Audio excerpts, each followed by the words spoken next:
Post office GDS का form fill up कैसे करोगे, स्टेप बाय स्टेप प्रोसेस में मैं इस वीडियो में डिटेल में जानकारी देने वाला हूं। तो बेसिकली पोस्ट ऑफिस का फॉर्म फिलअप करने के लिए डिस्क्रिप्शन पे एक लिंक मिलेगा, वहीं से डायरेक्टली इस पोस्ट पे आप आ जाना। यहां पे आने के बाद आपको यहां पे देख सकते हो apply for online post office GDS recruit. First वाला जो लिंक है इंपॉर्टेंट लिंक सेक्शंस पे, यहां पे क्लिक हेयर पे क्लिक कर देना। क्लिक करने से आप डायरेक्टली आ जाओगे पोस्ट ऑफिस की ऑफिशियल वेबसाइट पे। यहां पे देख सकते हो स्टेप 1 है, तो स्टेप 1 में रजिस्ट्रेशन है, तो रजिस्ट्रेशन पे क्लिक कर देना। रजिस्ट्रेशन पे क्लिक करने के बाद आपसे कुछ बेसिक डिटेल्स मांगेगा, जैसे कि देख सकते हो मोबाइल नंबर। तो यहां पे मैं डाल देता हूं मेरा मोबाइल नंबर, और उसके बाद क्या करना है, आपको वैलिडेट मोबाइल नंबर पे क्लिक कर देना है। जब आप वैलिडेट मोबाइल नंबर पे क्लिक कर दोगे, an OTP is send to your mobile number for verification of your mobile number. तो वेरिफिकेशन के लिए एक ओटीपी आपके मोबाइल पे आएगा, इस पे ओके कर देना है। ओके करने के बाद यहां पे देख सकते हो एक ओटीपी डालने का ऑप्शन आ जाएगा। तो यहां पे क्या करना है, आपको ओटीपी डाल देना है। ओटीपी डालने के बाद आपको सबमिट ओटीपी पे क्लिक कर देना है। उसके बाद देखो मोबाइल नंबर वैलिडेटेड सक्सेसफुली, मतलब मोबाइल नंबर वैलिडेट हो चुका है। अब आपको डालना है ईमेल आईडी। तो मैं यहां पे ईमेल आईडी डाल दिया मेरा। उसके बाद आपको वैलिडेट ईमेल पे क्लिक कर देना है। वैलिडेट ईमेल पे क्लिक करने के बाद देखो an OTP is send to your email ID for verification of your email. तो एक ओटीपी आपके मेल आईडी पे आ जाएगा। सो मेल आईडी से ओटीपी लेके आपको यहां पे क्या करना है, वो डाल देना है। तो यहां पे मैं डाल देता हूं। उसके बाद आपको सबमिट ओटीपी पे क्लिक कर देना है। तो क्लिक करते ही देख सकते हो ईमेल वैलिडेटेड सक्सेसफुल, मतलब मोबाइल वेरिफिकेशन कंप्लीट हो चुका है, ईमेल वेरिफिकेशन भी कंप्लीट हो चुका है। तो first and second point complete हो चुका है।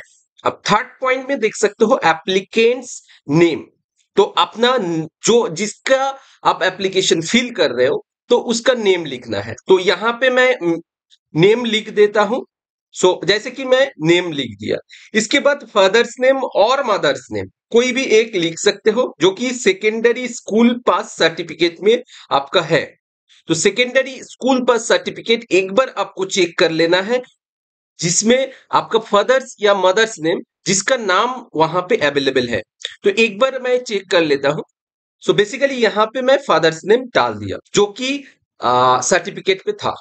इसके बाद डेट ऑफ बर्थ डालना है, आपका डेट ऑफ बर्थ यहां पे डाल देना है। तो मैं यहां पे डाल देता हूं। ओके। इसके बाद आपको यहां पे जेंडर सिलेक्ट कर लेना है। इसके बाद यहां पे देख सकते हो कम्युनिटी, यहां पे कम्युनिटी आपको सिलेक्ट कर लेना है। यूआर कैटेगरी से है तो यूआर सिलेक्ट करना है, यूआर ईडब्ल्यूएस में है तो ईडब्ल्यूएस सिलेक्ट करना है। जो भी आप सिलेक्ट करोगे उसके रेस्पेक्ट पे आपको सर्टिफिकेट देना होगा। तो मैं यूआर में ही कर देता हूं। इसके बाद देख सकते हो सर्किल इन विच सेकेंडरी एजुकेशन पास्ट। तो सेकेंडरी एजुकेशन कहां से आप पास किए, उस स्टेट का नाम यहां पे सिलेक्ट कर लेना है। जैसे कि यहां पे मैं वेस्ट बंगाल सिलेक्ट कर लेता हूं। Year of passing secondary school, secondary school passing year आपको यहां पे डालना है।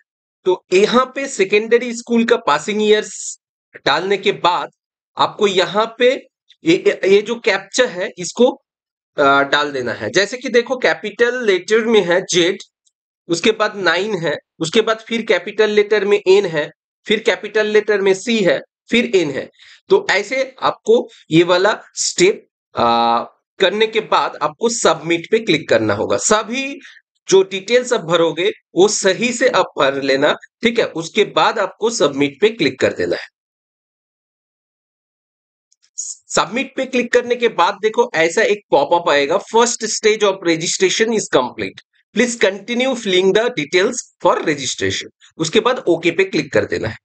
ओके पे क्लिक करने के बाद देख सकते हो और एक फॉर्म ओपन हो जाएगा, जैसे कि सेकेंड स्टेप है ये। जैसे आधार कार्ड मांग रहा है, उसके बाद पर्सनल डिसेबिलिटी है तो वो सिलेक्ट करना है। तो बेसिकली आधार कार्ड पहले दे देते हैं, आधार कार्ड नंबर। सो यहाँ पे फर्स्ट स्टेप में आधार कार्ड नंबर डालना है। उसके बाद are you a person with disability, तो यहाँ पे यस है तो आपको सर्टिफिकेट डालना होगा, और नो है तो नो डाल देना है। उसके बाद टाइप ऑफ डिसेबिलिटी भी आपको डालना है। अगर आप यहाँ पे यस सिलेक्ट करते हो तो उसमें टाइप ऑफ डिसेबिलिटी वगैरह सब कुछ आपको भरना है। और अगर आपका डिसेबिलिटी नहीं है तो नो सिलेक्ट कर लेना है सिंपली। यहाँ पे देख सकते हो language studied in the secondary school, कौन सा लैंग्वेज आप स्टडी किया स्कूल में। तो बेसिकली बंगाली इंग्लिश मैं सिलेक्ट कर देता हूं। और तो यहाँ पे बेसिकली जो भी लैंग्वेज आप सेकेंडरी स्कूल में पढ़े थे 10th क्लास में, उसको आपको यहाँ पे सिलेक्ट करना है। उसके बाद आपको ओके पे क्लिक कर देना है। ओके, इसके बाद वेदर एम्प्लॉयड, अगर आप कहीं पे काम कर रहे हो तो उसको यहाँ पे डालना है। यस पे डाल सकते हो या तो नो पे डाल सकते हो। अगर आप एम्प्लॉय हो कहीं पे, यस करना है। और whether employ NOC is available, उसमें नो सिलेक्ट करना है। तो यहाँ पे अगर आप नो सिलेक्ट करते हो तो ये वाला ऑप्शन आपको सिलेक्ट नहीं करना पड़ेगा, ठीक है ना। तो यहाँ पे यस कर देता हूं और यहाँ पे नो कर देता हूं, ठीक है ना। अपलोड फोटो, जो फोटो होगा वो 50 MB के अंदर उसका साइज होना चाहिए एंड जेपीजी फॉर्मेट में होना चाहिए, ठीक है ना। 50 KB के अंदर आपको फोटो को कंप्रेस करके रखना है।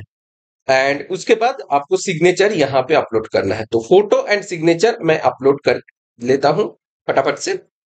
ओके, सो देखो ये जो स्टेप है सही से ध्यान से आपको करना है। फर्स्ट आपको आधार कार्ड का नंबर डालना है। उसके बाद यहाँ पे सिलेक्ट कर लेना है फिजिकली हैंडीक्राफ्ट हो कि नहीं, तो यहाँ से आप सिलेक्ट कर लोगे। उसके बाद देखो यहाँ पे लैंग्वेज जो है 10th लेवल पे आप कौन सा लैंग्वेज पढ़े थे तो वो यहाँ पे सिलेक्ट कर लेना है। वेदर एम्प्लॉयड और नॉट यहाँ पे आप सिलेक्ट कर सकते हो। उसके बाद अगर एम्प्लॉय हो तो एनओसी आपके पास अवेलेबल है कि नहीं, यहाँ से सिलेक्ट कर सकते हो। यस है तो यस करो, नो है तो नो करो। उसके बाद आपको यहाँ पे फोटो एंड यहाँ पे सिग्नेचर अपलोड करना है। सिग्नेचर का जो साइज होगा 20 KB से कम होना चाहिए एंड जेपीजी फॉर्मेट में होना चाहिए। एंड फोटो जो है 50 KB से नीचे होना चाहिए एंड जेपीजी फॉर्मेट में होना चाहिए। उसके बाद आपको क्या करना है, सबमिट पे कर देना है। पे क्लिक करते ही आपका डिटेल्स जो है यहाँ पे एक पॉपअप विंडो से आपको दिखाई देगा। तो यहाँ पे देख सकते हो पॉपअप विंडो ओपन हो चुका है और यहाँ पे सारा डिटेल्स आपका आ चुका है। सो यहाँ से आप सारा डिटेल्स को आप यहाँ पे चेकआउट कर सकते हो। एंड एक बार सही से चेक करना, उसके बाद ही सबमिट पे क्लिक करना। तो यहाँ पे उसकी सब कुछ चेक करने के बाद आपको इसमें एग्री करना है, टिक मार देना है। उसके बाद सबमिट पे क्लिक कर देना है।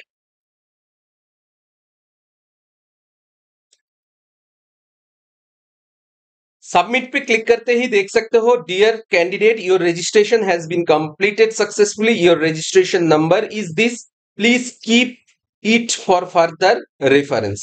तो इसको आपको रजिस्ट्रेशन नंबर को एक सही जगह पे आपको रख लेना है। उसके बाद कंटिन्यू टू अप्लाई पे क्लिक कर देना है। कंटिन्यू टू अप्लाई पे क्लिक करते ही आपके पास देखो रजिस्ट्रेशन डिटेल्स करके लिखा हुआ है, वेरिफिकेशन डिटेल्स। तो रजिस्ट्रेशन नंबर आपका यहाँ पे आ जाएगा। इसके बाद आपको सर्किल को चूज करना होगा। सो यहां से आप सर्किल को चूज करोगे। तो आप जिस लोकेशन के लिए अप्लाई कर रहे हो उस सर्किल को आपको सिलेक्ट करना है। सो मैं वेस्ट बंगाल को सिलेक्ट कर लेता हूं। तो देख सकते हो वेस्ट बंगाल सिलेक्ट कर चुका हूं। इसके बाद सबमिट पे क्लिक कर देना है। इसके बाद एक ओटीपी आपका जो रजिस्टर्ड मोबाइल नंबर है उस पे आ जाएगा। तो एक बार देख लेना है मोबाइल पे ओटीपी आया है कि नहीं। ओटीपी को टाइप कर देंगे। उसके बाद यहाँ पे कैप्चर आया है तो कैप्चा को भी फिलअप कर देना है। कैपिटल लेटर में है सभी, तो कैपिटल लेटर में ही मैं फिलअप कर देता हूँ कैप्चा को। देख सकते हो कैप्चा को फिलअप कर दिया। उसके बाद नेक्स्ट पे क्लिक कर देना है। नेक्स्ट पे क्लिक करते ही आपका एड्रेस वगैरह यहाँ पे मांग रहा है, तो एड्रेस वगैरह यहाँ पे आपको फिलअप करना है। So basically communication address and यहाँ पे परमानेंट एड्रेस, दो एड्रेस यहाँ पे मांगा गया है। तो कम्युनिकेशन एड्रेस यहाँ पे आपको डालना होगा। तो बेसिकली यहाँ पे मैं एड्रेस वगैरह डाल देता हूँ। तो यहाँ पे कम्युनिकेशन एड्रेस डालने के बाद यहाँ पे परमानेंट एड्रेस भी आप डाल सकते हो, सेम एज कम्युनिकेशन एड्रेस भी आप कर सकते हो अगर सेम है तो। इसके बाद देख सकते हो क्वालिफिकेशन डिटेल्स मांगा है, सिलेक्ट बोर्ड। तो यहां से आपको बोर्ड को सिलेक्ट करना है, West Bengal board of secondary education, इसको मैं सिलेक्ट कर लेता हूं। और यहाँ पे सिलेक्ट रिजल्ट टाइप, तो रिजल्ट टाइप यहाँ पे आपको सिलेक्ट करना है।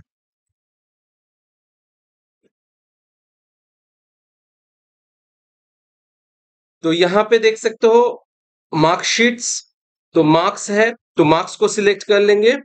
मार्क्स को सिलेक्ट करते ही आप देख सकते हो डिफरेंट सब्जेक्ट आ जाएगा, और यहाँ पे डिफरेंट सब्जेक्ट का आपको मार्क्स भरना होगा। सो एग्जैक्ट भरना, जितना मिला था उतना ही भरना, यहाँ पे गलती नहीं करना है, एग्जैक्ट भरना है, क्योंकि इसके बेसिस पे ही आपका सिलेक्शन होगा। सो यहाँ पे आपको वही डिटेल्स भरना है जो आपके मार्कशीट में रहेगा, और अगर आपका सीजीपीए स्कोर है तो ही ए वाला कलम भरना, अदरवाइज इसको छोड़ देना, ठीक है। उसके बाद सेव एंड कंटिन्यू पे क्लिक करेंगे। अब आ गया न्यू विंडो, जैसे कि एप्लीकेशन फॉर्म। यहाँ पे देख सकते हो आपका रजिस्ट्रेशन नंबर दिखाएगा, नेम दिखाएगा, फादर्स नेम दिखाएगा, डीओबी दिखाएगा, जेंडर दिखाएगा, कम्युनिटी दिखाएगा। इसके बाद देख सकते हो आपको सर्किल चूज करने बोल रहा है, कौन सा सर्किल में आप अप्लाई करना चाहते हो। तो ओ वाला सर्किल आपको यहां से आपको चूज करना है। तो यहाँ पे देख सकते हो डिवीजन चूज करते ही आपका यहाँ पे डिटेल्स आ जाएगा। तो देख सकते हो वहां पे कहाँ पे पोस्ट है, देशबंधु नगर एसओ। सो यहाँ पे पोस्ट है, तो यहाँ पे आप डाल सकते हो। इसके अलावा देख सकते हो अगर नॉर्थ में हम डालते हैं तो देख सकते हो नॉर्थ में ये सब जगह पे पोस्ट है, जैसे कि बड़ो बाजार एचओ, आर्म पुलिस एसओ, ताला एसओ, उल्टोडांगा मेन रोड एसओ, ये सब है। इसके बाद देख सकते हो कोलकाता आरएमएस डिवीजन अगर मैं सिलेक्ट करता हूँ, कहाँ कहाँ है, Kolkata PH, Kolkata RMS mails, देख सकते हो ऐसे डिवीजन आप चेंज करके करोगे तो बहुत सारा डिवीजन में बहुत ज्यादा वैकेंसी है, और कुछ डिवीजन में कम वैकेंसी है। जैसे कि आप, मैं यहाँ पे बारुइपुर डिवीजन सिलेक्ट किया तो यहाँ पे बहुत सारा वैकेंसीज है। बेसिकली यहाँ पे आपको प्रेफरेंस देना है किस लोकेशन पे आप जहां पे रहते हो उसके नियरेस्ट डिस्टेंस को फर्स्ट सिलेक्ट करो, 1 2 3 4 करके आपको प्रेफरेंस देना है। तो यहाँ पे प्रेफरेंस आपको पहले दे देना है, तो यहाँ से डिवीजन सिलेक्ट करना है, उसके बाद प्रेफरेंस आपको दे देना है, यहाँ पे प्रेफरेंस आपको भरना है, ठीक है ना। इसके बाद आपको यहाँ पे देख सकते हैं please select the circle and division for verification of documents in case of selection. अगर आपका सिलेक्शन होता है तो डॉक्यूमेंट्स वेरिफिकेशन के लिए आपको बुला सकता है। तो किस डिवीजन से आपको बुलाएगा उस डिवीजन को आप सिलेक्ट कर सकते हैं। तो कोशिश करना कि यहाँ पे आप जो डिवीजन सिलेक्ट कर रहे हो सेम ही देना। तो बेसिकली मैं बारुइपुर डिवीजन यहाँ पे सिलेक्ट किया था, तो यहाँ पे बारुइपुर डिवीजन ही सिलेक्ट कर देता हूँ। उसके बाद यहाँ पे डिक्लेरेशन पे चेक कर देना है, उसके बाद सेव एंड प्रोसेस पे क्लिक कर देना है। Data submitted successfully, please pay the fee to complete the application process। तो यहाँ पे ओके पे क्लिक कर लेंगे। फी once paid will not be refunded, make sure that you are eligible for applying to the post by means of age and other qualification before making the fee payment। तो मतलब आप कोई भी post के लिए apply कर रहे हो उसके लिए आप एलिजिबल हो कि ना पहले ही आप देख लो। फीस एक बार पेमेंट करने के बाद वो रिफंड नहीं होगा, मतलब नॉन रिफंडेबल है। तो इस पे ओके पे आपको क्लिक कर देना है। इसके बाद देखो यहाँ पे आपको डायरेक्टली क्लिक करना है मेक पेमेंट पे। पेमेंट मेथड्स आ जाएगा, जैसे कि देख सकते हो net banking, credit debit card, credit और debit card, QR payment, wallets and UPI. सारा ऑप्शंस यहाँ पे लमसम अवेलेबल है, तो कोई भी एक ऑप्शन को चूज करके आप पेमेंट कर सकते हो। मैं क्यूआर पेमेंट से पेमेंट कर देता हूं। सो यहाँ पे देख सकते हो एप्लीकेशन सबमिटेड सक्सेसफुली, पेमेंट हो चुका है एंड एप्लीकेशन सक्सेसफुली सबमिट हो चुका है। अब ओके पे क्लिक करेंगे। ओके पे क्लिक करते ही आपका पूरा एप्लीकेशन यहाँ पे आ जाएगा। इसका एक प्रिंट आउट लेके रख देना है फ्यूचर रेफरेंस के लिए। सो ये रहा बहुत ही simple application process post office GDS post का। एप्लीकेशन प्रोसेस के रिलेटेड कोई भी सवाल या सुझाव है तो कमेंट सेक्शन पे जरूर बताना।